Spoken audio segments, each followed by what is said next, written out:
ദളിത് സംഘടന നടത്തുന്ന ഹർത്താൽ പുരോഗമിക്കാൻ നമ്മൾ കോട്ടയത്തേക്കാണ്. ടോബി ജോൺസൺ കോട്ടയം ചെയ്തു. ടോബി, എന്താണ് കോട്ടയത്ത് തൽസ്ഥിതി? നേരത്തെ വ്യാപാര സ്ഥാപനങ്ങളടക്കം അടപ്പിക്കാനുള്ള ശ്രമം സമരാനുകൂലികളുടെ ഭാഗത്തുനിന്ന് ഉണ്ടായിട്ടുണ്ട്. അതെല്ലാം ഇപ്പോൾ അഴിവ് വന്നിട്ടുണ്ടോ? നിലവിൽ ആ പ്രതിഷേധം അതേപടി അതേ കനത്തിൽ തുടരുകയാണോ കോട്ടയത്ത്?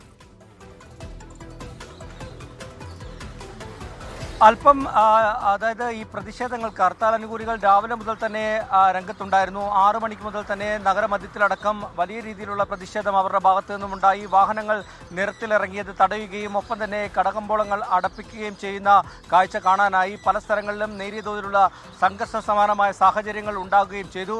എന്തായാലും നമുക്ക് ഇപ്പോൾ ലഭിക്കുന്ന റിപ്പോർട്ടുകൾ പ്രകാരം വിവിധ മേഖലകളിൽ, ജില്ലയുടെ പല മേഖലകളിലും, മുണ്ടക്കയം, പാമ്പാടി, അതുപോലെ തന്നെ കടുത്തുരുത്തി, വൈക്കം പോലെയുള്ള എല്ലാ പ്രദേശങ്ങളിലും സമാനമായ രീതിയിൽ റോഡുകൾ തടയുകയും അതുപോലെ തന്നെ കടകൾ അടക്കുകയും ചെയ്യുന്ന ഒരു കാഴ്ച കാണാൻ സാധിച്ചു. നഗരമധ്യത്തിൽ തിരുനക്കരയിൽ ഇപ്പോഴും സമരാനുകൂലികൾ റോഡ് തടഞ്ഞ് അവിടെ തന്നെ കുത്തിയിരിക്കുന്ന കാഴ്ച നമുക്ക് കാണാൻ സാധിക്കുന്നുണ്ട്.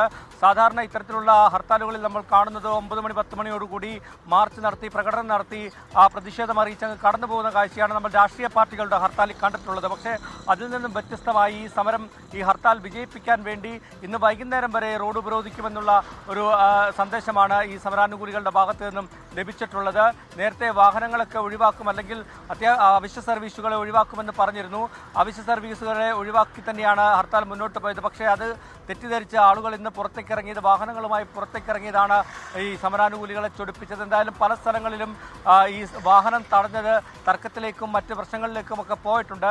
നമുക്ക് ലഭിക്കുന്ന വിവരം അനുസരിച്ച് ജില്ലയുടെ വിവിധ മേഖലകളിൽ ഇത്തരത്തിൽ റോഡ് ഉപരോധിക്കുന്ന രീതിയിലും വാഹനങ്ങൾ തടയുന്ന രീതിയിലേക്കും കാര്യങ്ങൾ പോയിട്ടുണ്ട്. എന്തായാലും അറസ്റ്റിലേക്കൊന്നും നിലവിൽ പോലീസ് കടന്നിട്ടില്ല. അത്തരത്തിലുള്ള പ്രശ്നങ്ങളിലേക്ക് നിലവിൽ കോട്ടയം ജില്ല പോയിട്ടില്ല. സുഹൈൽ,